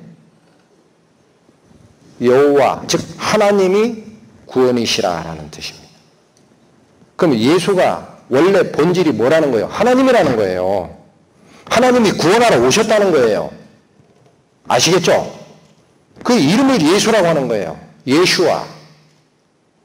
하나님이 구원이시라. 하나님이 구원하러 내려오셨다. 하나님이 우리와 함께 거하시는 상태가 됐다. 그분이 임마누엘 예수님. 직접 내려오신 겁니다. 내가 구하러 간다. 나를 의지하는 자는 내가 구할 수 있어. 사탄 관계없어. 내가 이겨. 그 자를 멸하는 게 나야. 믿어. 너를 의지하지 말고. 어떻게 예수님이 하나님의 아들임을 우리는 믿을 수 있을까요? 이 예언의 말씀도 분명하지만 항상 마음속에 송사가 있습니다. 그래도 그 어떻게 하나님이 오셨지? 어떻게 믿어 그걸? 성경이 그렇다고 하니 그냥 믿어? 덮어놓고 믿으면 뭐라 그랬어요? 맹신.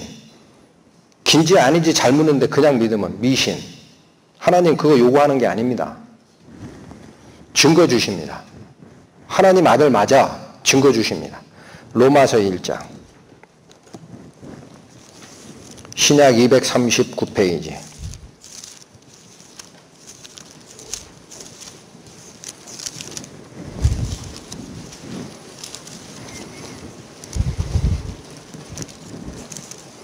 로마서 1장 3절.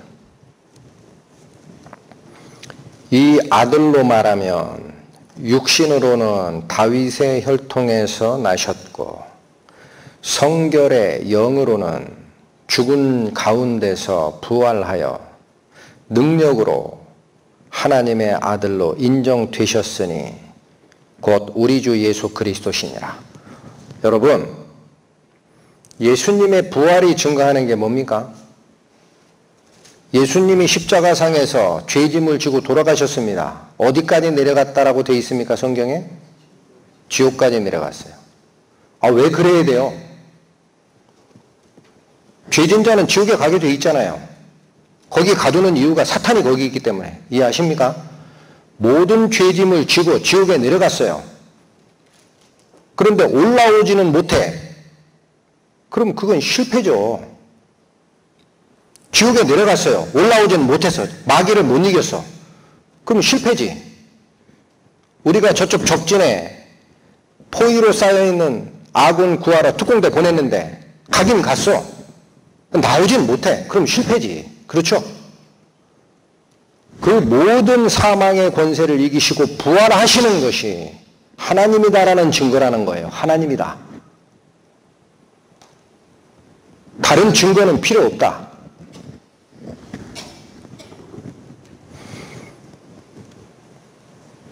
고린도전서로 갑니다.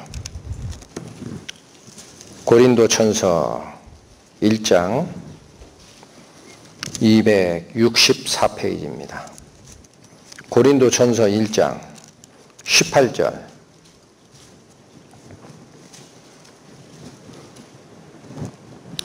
자, 이 말씀 읽기 전에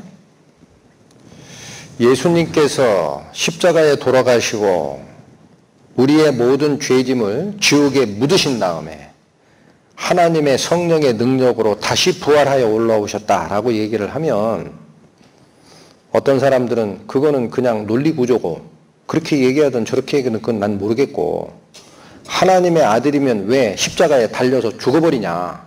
그거 실패 아니냐라는 거예요. 눈에 보이는 게. 그래서 이슬람교가 나오는 겁니다. 무함마드라는 이슬람교의 창시자가 코란에 쓰는 내용이 뭔지 아세요? 예수님은 선지자는 맞다라는 거예요. 그러나 그 자는 십자가에 돌아가심으로 실패했다라는 거예요. 무함마드는 내가 그걸 완성하러 오는 여호와의 마지막 선지자다 그래요. 다 그렇게 얘기합니다. 예수님 실패했다. 십자가에 돌아가신 게. 하나님이면 마귀에게 이기고 죽지 말아야지. 그렇게 얘기해요. 이게 미련한 거다 얘기야. 그걸 자꾸 그렇게 얘기하는 게. 자, 지금 말씀 잘 보십시오. 고린도전서 1장 18절 말씀. 십자가의 도가 멸망하는 자들에게는 미련한 것이요 구원을 얻는 우리에게는 하나님의 능력이라. 사람의 눈에 미련하게 보입니다. 하나님 아들 오셨으면 이기고 세상 딱 평정하면 끝나지. 뭐하러 복잡하게 실패한 것을 성공한 것처럼 이렇게 각색하니? 그렇게 이해하는 사람들이 있습니다. 미련하다. 십자가의 도는. 그 누가 그런 걸 믿고 앉았냐. 비싼 밥 먹고. 하나님의 능력은 누가 이게 응합니까? 구원을 얻는 자에게는 그게 하나님의 방식인지를 이해를 하는 거예요. 그렇게밖에는 할 수가 없다. 그렇게밖에는 할 수가 없다. 하나님의 공의와 사랑이 동시에 완성되는 방법은 그 방법밖에 없다. 이거를 구원받는 자는 압니다. 그래서 이건 풀 수 없는 수수께끼를 하나님께서 거룩하신 일, 아름다운 일을 행하셨으니 천지여 하나님을 찬양하라 라는 시편이 나오는 거예요. 도저히 해결할 수 없는 일을 하나님이 직접 하셨구나. 그게 비밀입니다. 비밀. 옆에 있는 2장으로 갑니다. 14절. 고린도전서 2장 14절. 육에 속한 사람은 하나님의 성령의 일을 받지 아니하나니 저희에게는 미련하게 보이며 또 깨닫지도 못하나니 이런 일은 어떻게 분별한다? 영적으로라야 분별함이라. 그러니까 하나님께서 너의 지식, 너의 지혜, 너의 논리 다 버리라고 하는 거예요. 하나님의 영적인 깨우침이 나에게 오기 전에는 아는 것처럼 얘기해도 경험된 바는 없는 자입니다. 발전소에서 발생한 전기가 중간에 오다가 끊어졌는데 여기가 불이 들어올 수 있어요? 아무리 빛을 밝히기를 원해요. 내가 논리구조를 막 생각을 해요. 그래도 저쪽에서 전기 안 보냈어요. 전기가 올 수 있어요? 나는 비슷한 경험했는데 가상 임신입니다. 내가 애를 갖기를 그렇게 원하는 부부들이 있어요. 어느 때는 임신 증상이 나와요. 헛구역질 나오고 와 애기 가졌나 보다. 병원 가서 검사하죠? 죄송합니다. 애기 없습니다. 근데 왜 이런 증? 원하면 그렇게도 됩니다. 그 가상 임신이라고 합니다.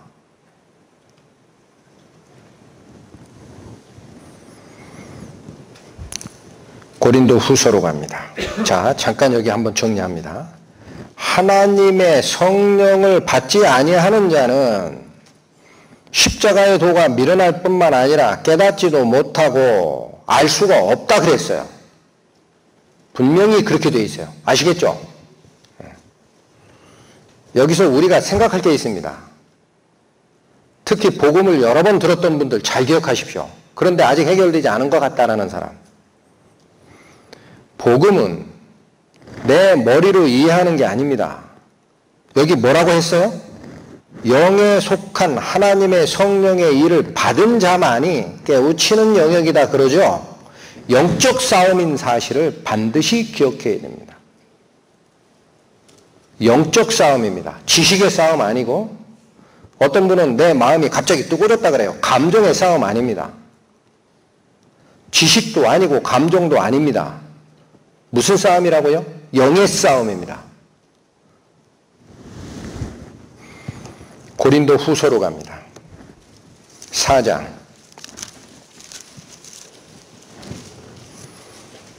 289페이지 고린도 후서 4장 3절 봅니다. 만일 우리 복음이 가리웠으면 망하는 자들에게 가리운 것이라. 여러분, 복음이 가려질 수도 있다는 거예요. 복음은 있어요. 복음이 변질되는 게 아닙니다. 근데 커튼 속으로 싹 숨었어요. 저 속에 복음이 있는데 커튼이 딱 쳐졌어요. 그걸 뭐라고 그래요? 복음이 가려졌다라는 거예요. 아니 어떻게? 이어집니다. 4절. 그 중에 이 세상 신이, 여기 희한한 말씀 나옵니다. 이 세상을 지배하는 신이 있다라는 거예요. 이 세상 신이 믿지 아니하는 자들의 마음을 혼미케 하여 그리스도의 영광의 복음의 광채가 비추지 못하게 함이니 드러납니다. 복음이 가리운 적이 있다 그래요. 어떻게 해서 가리우는 현상이 생긴다? 이 세상을 지배하는 신이 믿지 않는 자들의 마음을 혼미케 하는 방식을 통해서 그리스도의 영광의 복음의 광채가 비치지 못하게 커튼을 딱 치는 게 있다는 거예요. 영의 작용이 있다는 거예요. 계속 있습니다. 그리스도는 하나님의 형상이니라. 여러분, 진정한 복음은 하나님의 영이 회개한 나의 영과 만나서 빛을 발하는 단계에 가는 겁니다. 왜 그 단계에 못 가느냐? 중간에 회방의 영이 있어요. 하나님의 반대편에 있는 악령들이 그 일을 합니다. 방법은 많습니다. 거짓인 것 같다. 이상하다. 그런 기적이 어떻게 나오느냐? 혹은 아니야. 지금 바쁘니까 나중에 나이 먹어서 믿지 뭐. 내가 하나님 안 믿는 건 아니거든. 이러저러한 이유를 대해서 이게 복음인 줄 알고 싹 가립니다. 하나님 편에서 준 적이 없는데. 영의 작용임을 반드시 기억하십시오. 누가복음 봅니다. 8장 103페이지.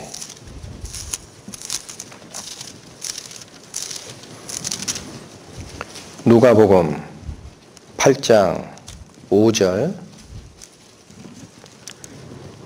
씨를 뿌리는 자가 그 씨를 뿌리러 나가서 뿌릴새 더러는 길가에 떨어짐에 밟히며 공중의 새들이 먹어버렸고, 더러는 바위 위에 떨어짐에 났다가 습기가 없으므로 말랐고, 더러는 가시떨기 속에 떨어짐에 가시가 함께 자라서 기운을 막았고, 더러는 좋은 땅에 떨어짐에 나서 100배의 결실을 하였느니라. 이 말씀을 하시고 외치시되 들을 귀 있는 자들은 들을지어다. 제자들이 이 비유의 뜻을 물으니 가라사대 하나님의 나라의 비밀을 아는 것이 너희에게는 허락되었으나 다른 사람에게는 비유로 하나니 이는 저희로 보아도 보지 못하고 들어도 깨닫지 못하게 하려 함이라. 이 비유는 이러하니라. 신은 하나님의 말씀이요 길가에 있다는 것은 말씀을 들은 자니 이에 마귀가 와서 그들로 믿어 구원을 얻지 못하게 하려고 말씀을 그 마음에서 빼앗는 것이라. 다시 봅니다. 길가에 있는 자가 누굽니까? 5절. 씨를 뿌리는 자가 그 씨를 뿌리러 나가서 뿌릴새 더러는 길가에 떨어짐에 이자입니다. 밟히며 공중의 새들이 먹어버리는 상태가 됩니다. 씨가 땅에 떨어져 싹이 나고 열매가 맺고 생명이 시작되는 게 아니고 새가 와서 집어먹었다는 거예요. 근데 그걸 뭐라고 해석해 주셨어요? 12절. 길가에 있다는 것은 말씀을 들은 자입니다. 말씀을 안 들은 자 아닙니다. 그런데 이에 마귀가 와서, 누가 와서? 마귀가 와서 그들로 믿어 구원을 얻지 못하게 하려고 목적이 있어요. 방해자입니다. 말씀을 그 마음에서 빼앗아버리는 현상이 있다는 겁니다. 이게 영적 싸움입니다. 반드시 기억해야 됩니다. 에베소서로 갑니다. 2장 311페이지.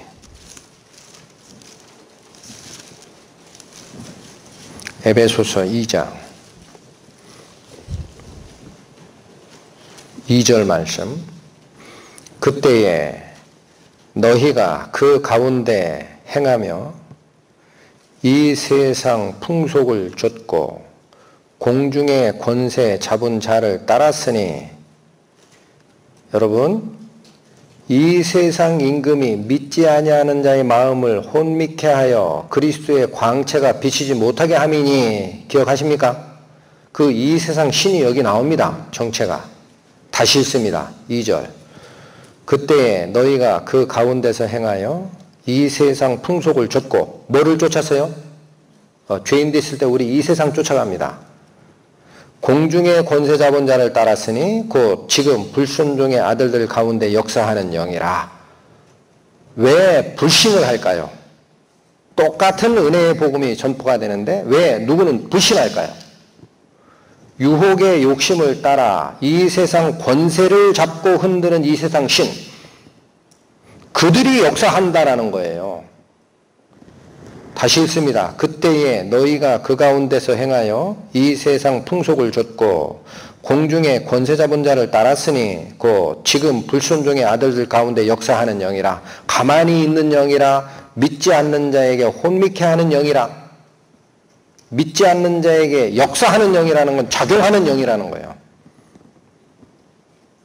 작용하는 영이다. 영적 작용이 있다. 씨 뿌리는 비유도 분명히 하나님 말씀을 들은 자인데 새가 쪼아먹었다라는 말이 뭐다? 복음의 말씀을 들어 구원을 받지 못하게 하려고 마귀가 그 마음에서 하나님의 말씀을 빼앗는 과정이 있다는 겁니다. 진정한 의미를 깨닫지 못하게 하는 방해꾼이 있다. 어떻게 해야 합니까? 그러니까 하나님 말씀을 반드시 쫓아가야 됩니다. 너는 내 명철을 의지하지 말라. 너는 범사에 여호와를 의지하라. 그리하면 내 길을 지도하시리라. 하나님, 제 머리로 하는 게 아닌가요? 그러면 어떻게 해야 됩니까? 방해하는 영을 내가 대적할 수 없는데 이긴 적 있는 분, 죄의 유혹에서 이긴 적 있는 분, 백전백패죠. 그 자가 나를 방해한다는데 어떻게 해야 됩니까? 하나님, 어떻게 해야 되겠습니까?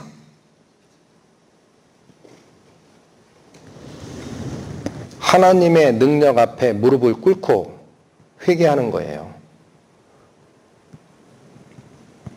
하나님께 나아가는 자는 그가 계신 것과, 이거 내가 믿었다고 가정합니다. 두 번째가 있습니다. 자기를 찾는 자에게 복 주시는 이임을 믿어야 할지니라. 하나님 하실 수 있습니다.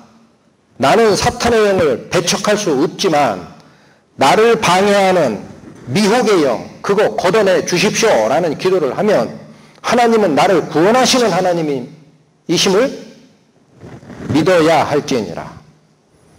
내 마음 믿지 말고, 내 두뇌 믿지 말고, 내 암송력 믿지 말고, 방언의 능력 그런 거 믿지 마라. 그런 거 아니야. 야고보서로 갑니다.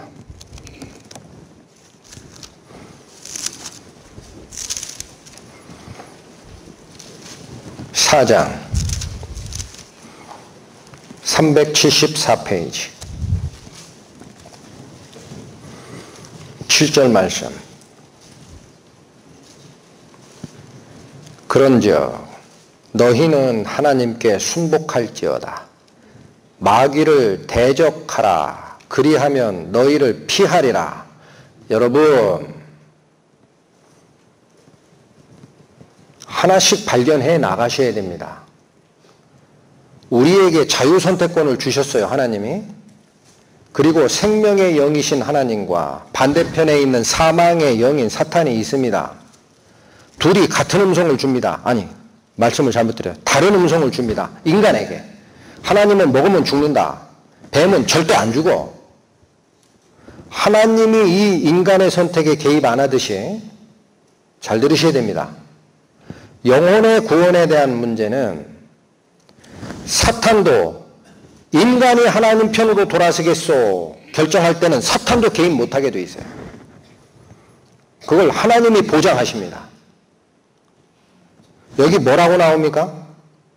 그런즉 너희는 하나님께 순복하고 마귀는 적대시하라는 얘기예요.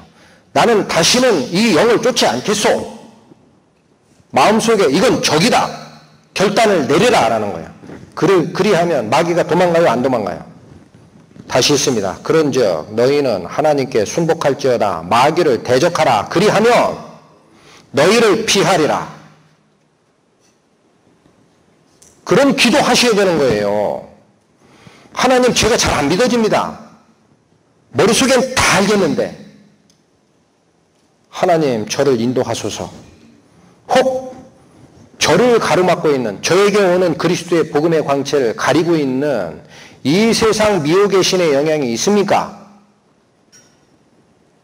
다시는 그쪽으로 안 갈 겁니다. 제가 결단하니 하나님 저를 도우소서. 그렇게 하란 얘기입니다.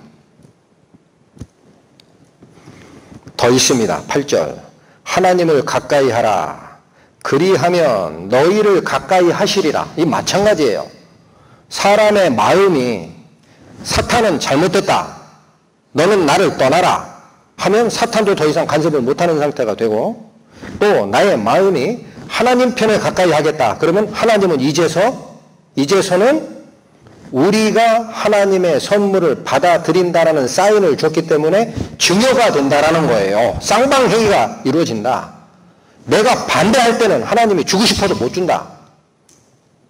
이제는 하나님이 가까이 할 수 있다, 너희에게. 계속 읽습니다. 죄인들아 손을 깨끗이 하라. 두 마음을 품은 자들아 마음을 성결케 하라. 세상도 섬기고 복음도 쫓겠다. 두 마음 품은 자입니다. 내가 복락을 누리고 하나님의 영생 복도 같이 얻겠다. 두 마음을 품은 자입니다. 하나님은 뭐라고 요구하십니까? 너의 마음을 다하여 나를 찾으라. 사람이 부모나 형제나 자기 집이나 자기 목숨까지 미워하지 아니하고는 나에게 올 수 없느니라 했어요. 이해하시겠습니까? 속된 것, 하나님 편에 속하지 않은 것, 그 모든 것을 가르십시오. 생명의 하나님만 보겠습니다. 그 마음을 드려야 되는 것, 그게 전심으로 찾으라라는 말입니다. 95% 마음이 아니고 99% 마음이 아니고 100%의 하나님 마음. 내가 이 자리에서 직접 죽어 하나님의 심판대에서 지옥에 떨어지는 형벌의 판결을 받기 직전이라 생각하세요. 뭐가 미련이 있어요? 그까짓 거. 9절 슬퍼하며 애통하며 울지어다. 너희 웃음을 애통으로 너희의 즐거움을 근심으로 바꿀지어다. 주 앞에서 낮추라. 그리하면 주께서 너를 높이시리라. 하나님은 지옥에 떨어질 수밖에 없는 우리의 위치를 하나님 당신의 보좌 옆 하늘나라에 올리는 능력이 충분하십니다. 무엇을 보고 하십니까? 돌이키는 마음을 보십니다.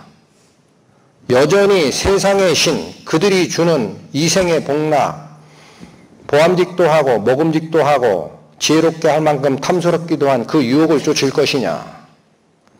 아니면 다 버리고 오직 하나님의 영광, 당신의 생명, 영원한 나라를 상속받는 그 고난, 그거를 나에게 주십시오. 돌이킬 것이냐? 마음의 결정을 하십시오. 오후 말씀까지 마음의 결정을 하시기를 바랍니다. 기도하시고 마치겠습니다. 하나님, 거룩하신 하나님 앞에 서 있는 죄인, 저희의 모습을 말씀을 통해서 확인했습니다. 하나님께서 저희를 구하시고자 하는 단 하나의 조건을 확인했습니다. 영적 싸움임도 확인했습니다. 저희가 악령을 이길 수 없음도 생각하였습니다. 저희의 마음문을 열어 당신의 고귀함과 영화로움 자체를 알게 하여 주셔서 속된 것, 나의 욕심, 세상 신이 유혹하는 모든 것을 버리고 하나님께로 돌아가는 회개가 내 마음 깊은 곳에서부터 일어나게 인도하여 주옵소서. 예수님 이름 받들어 기도 올립니다. 아멘.